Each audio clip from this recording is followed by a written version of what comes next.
Baik, selamat pagi Bapak. Pagi. Perkenalkan nama saya Alif Sekek dari kampus STKK. Oh ya. Sini saya ingin mewawancarai Bapak bagaimana Bapak mendiskusikan konflik politik. Begini, apa yang saya sampaikan tadi adalah kita secara profesional ya dalam berpolitik ini tadi tidak mengedepankan isu sara, ya, konflik ataupun isu black campaign ya di dalam politik ini. Kita benar-benar politik yang dinamis gitu lah. Kenapa saya katakan seperti itu? Karena kita ini yang cikal bakalnya sebagai wakil rakyat ketika kita terpilih.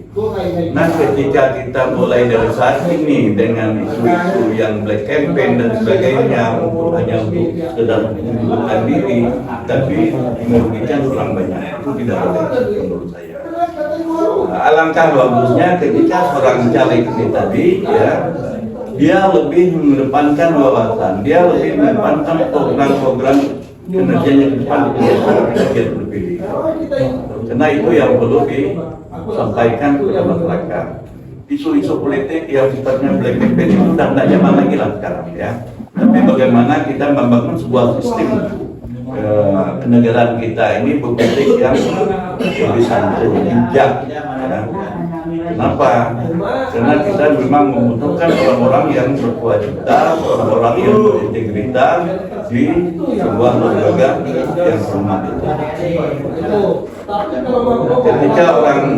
Ketika mereka yang terpilih ataupun saya terpilih mampu untuk membawa aspirasi masyarakat untuk pembangunan masyarakat yang sejahtera, adil dan makmur tanpa kita membeda-bedakan suku, agama, ras dan golongan.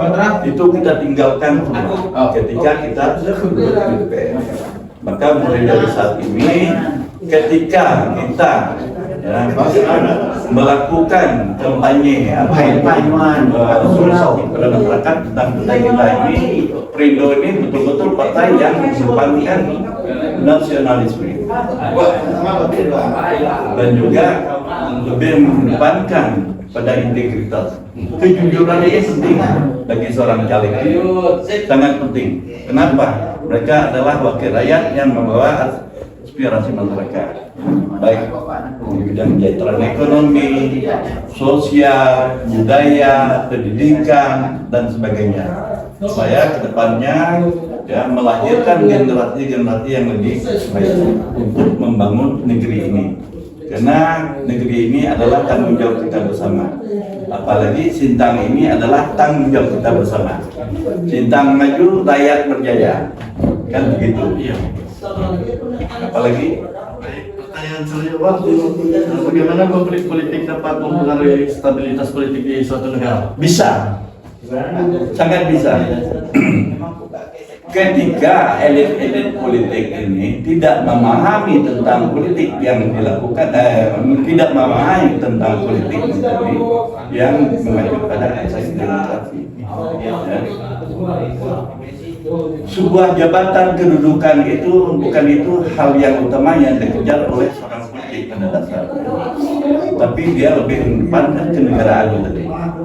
Bagaimana dia bisa menciptakan suatu negara yang kondusif tadi adalah daripada tidak mendepankan isu-isu yang sifatnya black campaign tadi yang bisa memicu memecah belahkan masyarakat.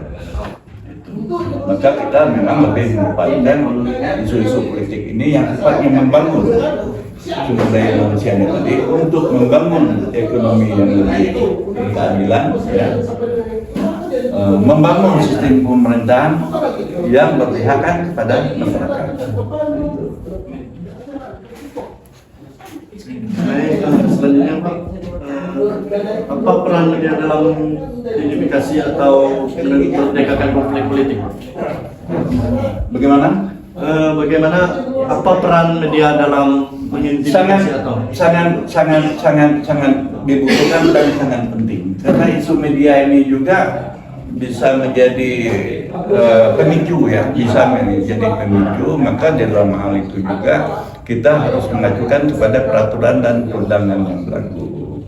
Ya, media ini harus independen, transparansi, ya, tidak boleh berpihakan kepada salah satu partai politik. Itu. Kalau dia hanya berpihakkan kepada salah satu partai politik, maka yang terjadi adalah bentuk-bentukan antara satu dengan yang lain. Tapi bagaimana media ini bisa membangun kebersamaan, ya, bisa membangun sebuah kedamaian di tengah masyarakat, saya yakin bahwa politik di Indonesia ini akan stabil. Gitu. Baik, pertanyaan selanjutnya. Apa yang dilakukan oleh pemerintah atau pemimpin politik untuk mengelola atau mengatasi konflik politik? Terutama begini, memang itu perlu mengajukan kepada peraturan dan perundangan. Maka saya katakan tadi, sebenarnya dengan sistem proporsional dan ini bagi saya pribadi ya, itu tidak penting. Mengapa? Yang penting bagi saya adalah bagaimana untuk menekan konflik yang terjadi di internal politik ini tadi, dengan terjadinya kehilangan di masa pemilu itu yang ditegaskan. Memang dengan sistem proporsional tertutup ini kan tidak secara langsung kita membunuh demokrasi, ya kan? Karena hak konstitusional kita dirampas. Tapi alhamdulillah dengan sistem proporsional terbuka ini betul-betul demokrasi yang sangat-sangat dirindukan oleh masyarakat. Kenapa? Ada bahasa kampung tidak memilih kucing di dalam karung. Tapi jangan salah juga, dengan sistem proporsional terbuka ini semua orang bisa melakukan kecurangan. Itu bukan artinya bahwa tertutup tidak melakukan kecurangan. Maka menurut saya peran pemerintah yang perlu dipertegaskan lagi ini menentukan kepada jangan sampai ini terjadi kecurangan di dalam pelaksanaan pemilu. Itu perlu diatur, ya, ataupun dipertegas undang-undang yang telah ada tadi menyangkut masalah pengawasan pemilu ini harus betul-betul bersifat independen.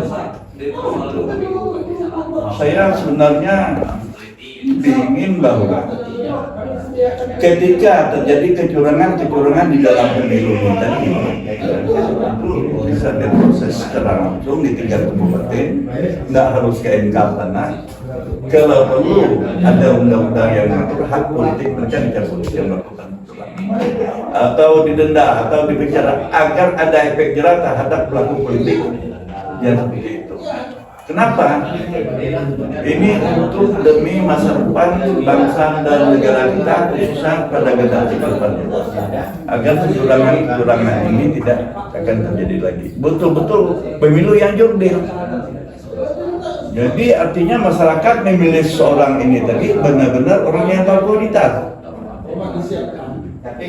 Kalau tidak ada pengawasan yang lebih lengkap dan ketat, orang semua bisa melakukan kecurangan, semua bisa diatur dengan duit. Nah, ini yang bisa terjadi ini.